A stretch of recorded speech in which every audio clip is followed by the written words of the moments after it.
Well, the end of the Vietnam War, Saigon was falling to the North Vietnamese while the Viet Cong were killing thousands. Vietnamese people desperate to get on any flight out of the country. 40 years ago this month, Operation Baby Lift successfully evacuated more than 3,000 babies and infants to be adopted in other countries. Christina Myers sat down with one Tucson man who was evacuated at just 6 months old, and he says he's still working to learn where he came from. South Vietnam surrenders and the communists occupy Saigon. 1975, in war-torn Vietnam, thousands of babies airlifted to other countries for a chance at a better life. Stephen Schlesinger was one of them. The Viet Cong were going from village to village, shooting all the nuns. So they were, and babies, and so they were just trying to get all the kids out really in a quick, timely manner.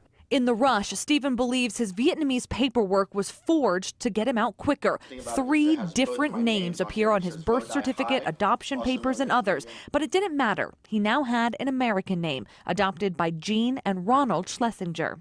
It was really different being a Vietnamese Jewish kid growing up and having a bar mitzvah and everything. You really had... I had a bar mitzvah, wore the yarmulke, did it all, carried the Torah. He became a U.S. citizen in 1987 and says he had a good life, opportunities he can't imagine he'd have in Vietnam. But he's curious to know what life would have been like. When I was younger, it really didn't bother me, but now as you grow older, it kind of makes you think, where was I? Where did I come from? You know, the age-old question.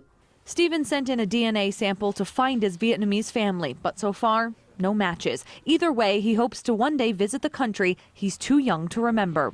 I want to see what the country looks like. I want to, you know, hang out with the people. You know, I want to see what it's like to live there.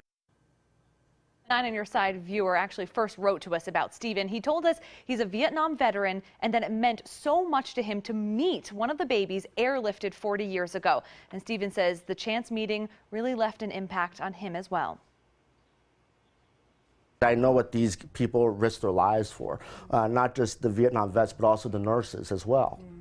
The nurses had a big, to do with it, especially with the orphans.